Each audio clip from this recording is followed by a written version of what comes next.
Qervishi me mish është gati, një super recete vjetër, tradicionale, por me shumë shije.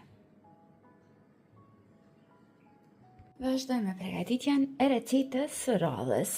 Do të kemi nevojë për një pulë, ose nëse nuk keni dëshirë që ta përdorni pulën e plot, mund përdorni kofshat e pulës në këtë recetë.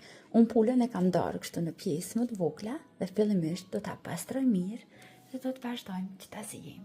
Pasi e kemi pastruar mirë pulën, vazhdojmë tani që ta zijim në zjarr mesatar diku parafërsisht 20 minuta. Tani vazhdojmë që ta gatuajmë pjesën e qervishit. Fillimisht në një tigan do të vendosim 100 gram gjalp që të shkrihet tërësisht.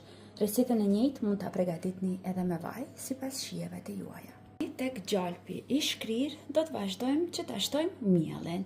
Kjo recetë është me masa të sakta. Në total do të përdorim 6 lugë gjelle me miell.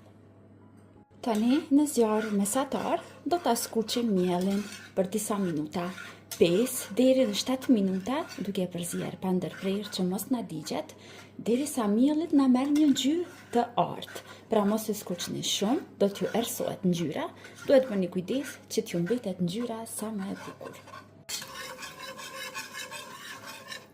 Pasi mielli ta fiton këtë ngjyrën e artë, vazhdojmë tani që brenda të shtojmë pak piper të kuq. Unë do të shtoj një lugë të mesme. Përzijmë mirë tani që mielli ta merr ngjyrën e bukur nga piperi i kuq. Recetën e qervishit unë shtoj edhe kos. Në total do të shtojmë 2 lugë gjelle me kos dhe kosin e shtojmë pasi që ta shtojmë piperin e kuq që mos ja dëmtojmë ngjyrën qervishit. Përsëri përzijmë.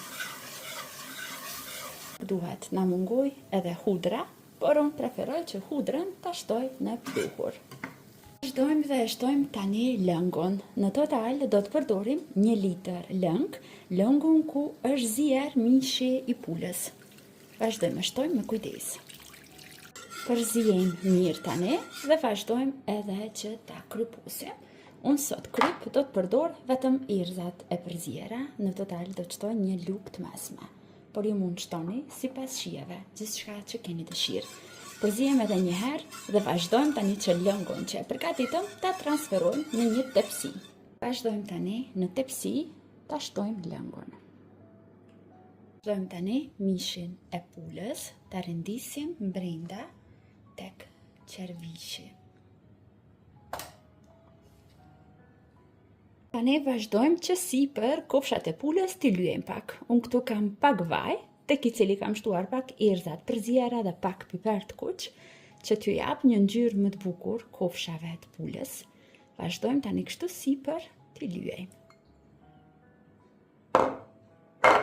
Dhe tani e kemi gati për të vazhduar dhe për ta futur në furr. Fura është e parangrohur mirë në 220 gradë. Vazhdojmë dhe e pjekim dikon parafërsisht 15 deri në 20 minuta, derisa të shohim që kofshat e pulës kanë marrë një ngjyrë të bukur, ato më veç se janë të ziera mirë, mjafton që të skuqen pak. Dhe të dashur miq, tani pas 15 minutave në furr, qervishi me mish pule është gati. Lejojmë që të ftofet dikon 5 minuta, vazhdojmë me shërbim dhe shijojmë.